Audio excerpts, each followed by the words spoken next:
And after months of campaigning, signs of all sizes adorn Guam streets, and what sometimes seemed like endless campaign commercials, thousands of your island neighbors as voters made their way to the polls to exercise their right to choose. It's the final leg of the race, and we begin our special team coverage with Nick Delgado, who is covering the northern part of the island. Two of the island's most populated villages in the north were very active during Super Tuesday. The big race being in the village of Jigo, where Republican candidate Rudy Matsanani is vying to take the seat of incumbent Mayor Bob Lozama. The two described the day as positive, with the noticeably larger amount of voters making it to the polls today. It's been pretty smooth, we've been doing a lot of campaigning, just waving at people, and everything seems to be okay. It's very, very positive here. I had to wait for a good 15 minutes to actually cast my vote, and it's been very exciting. It's rained earlier, and now the sun is out, at least the wind is blowing, and we continuously see voters making their way into the polls. But the slightly gloomy weather at the beginning of the day wasn't the worst of the problems at Jigo. Rosie Kitigwa says she is concerned some votes may not be counted after the partisan ballot box from one of the village precincts was locked.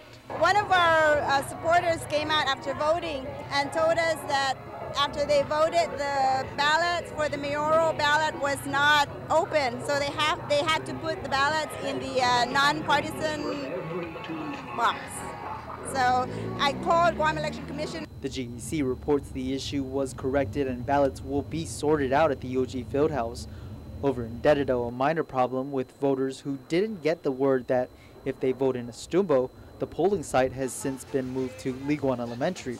In the end, residents were just excited to exercise their right to vote, such as Marilyn Del Blanta and Lillian Cruz. Liguan is nice, not like before. This is just like a fiesta here.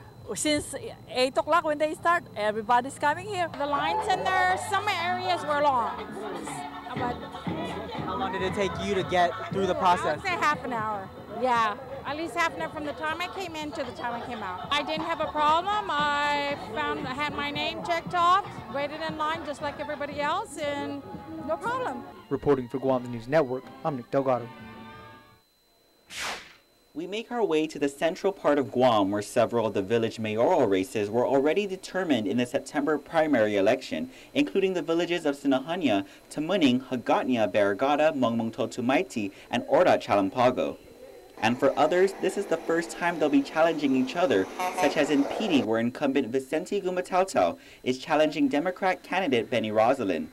They considered the early rainpour a blessing and didn't let it stop them from waving side to side for votes. It's wonderful to have this kind of election. Give the other people opportunity to try and get into their whatever offers they're trying to take.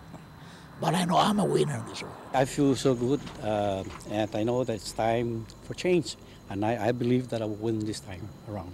Gumatautau says he wants to finish several ongoing projects, such as working with the USO and fixing the baseball field, whereas Rosalind hopes to bring the community together in improving areas of erosion and flooding. And in another village with a heated mayoral race that sees Republican incumbent Paul McDonald challenging Democrat candidate Jesus Salas Delgado, resident Eva Zavransky exercised her right to vote, commending the candidates wanting to make a difference on Guam. They're the ones that are brave enough or the courage enough to run. Some people that need to run are not brave enough to do it, so I think, it's up to the people to make that decision. She hopes with the military buildup that elected officials make the people of Guam the priority, along with improving the economy and the environment.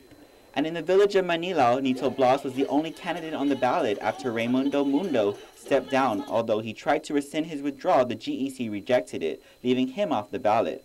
That didn't stop voters from turning out, including UOG nursing student Aaron Axelud, who made his way to the field house after class and spent only 5 minutes in the polls. It was exhilarating. I'm kind of stressed out, trying to figure out which party I want to vote for mostly. And with the turnout of different candidates, I think it changed my perspective on certain things. Meanwhile, we should note that Asan Maina also sees a heated mayoral race where Democrat candidate Vincent Benben Babalta faces off against Republican candidate Joanna Margaret Blas, who, as we should note, defeated incumbent Vicente Sinicolas in the primary. Reporting for Guam's News Network, I'm Ken Quintanilla. As 62-year-old Umatic resident Pat Uggan-Smith stood outside the now closed-down FQ Sanchez Elementary School, she admits she's not swayed to vote for incumbents in this year's senatorial race. The problem about the school, I'm really hurt with them because the senator didn't even try to help us in Umatic on keeping our school open. That really hurts the community is by closing FQ Sanchez School. Smith says she looks for a leader who helps people in need, someone like Republican mayoral candidate Johnny Kanata. Smith proudly waved outside the polling site in support of Kanata since 7 this morning and plans to do so for the rest of the day. Kanata is challenged by Democratic hopeful and former Umatic Mayor Daniel Sanchez. Despite a slow and rainy morning at the southern polling sites, officials anticipated that foot traffic would increase after 5 p.m. when residents got off from work. In the village of Inarajan, 52-year-old Tom Diego says he anticipates a high voter turnout from the southern village, which has roughly 1,900 voters.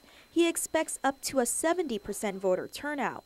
Diego was all smiles outside Inarajan Middle School this morning in support of his select mayoral candidate, Republican incumbent Franklin Taitagui.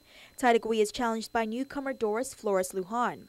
Aside from his vote for Taitagui, Diego says he's voting for candidates in the congressional and senatorial race who can work in harmony. I look forward to them taking care of Inarajan, taking care of the people of Guam, and doing the best job they can, working together to making our island a better place with the military buildup, tourism, and everything else, and the environment. Meanwhile, other mayoral races in the southern villages include Agate's incumbent Republican Carol Tayama versus William Cundiff, Agate's vice mayor incumbent Republican Augustin Quintanilla versus newcomer Derek Baza Hills, incumbent Mauricio Mayor Ernest Chargaloff and Rosie Tainatongo, and lastly, incumbent Jose Turlahi and Ken Joada for the Jotna mayoral race. Reporting for Guam's News Network, I'm Crystal Paco.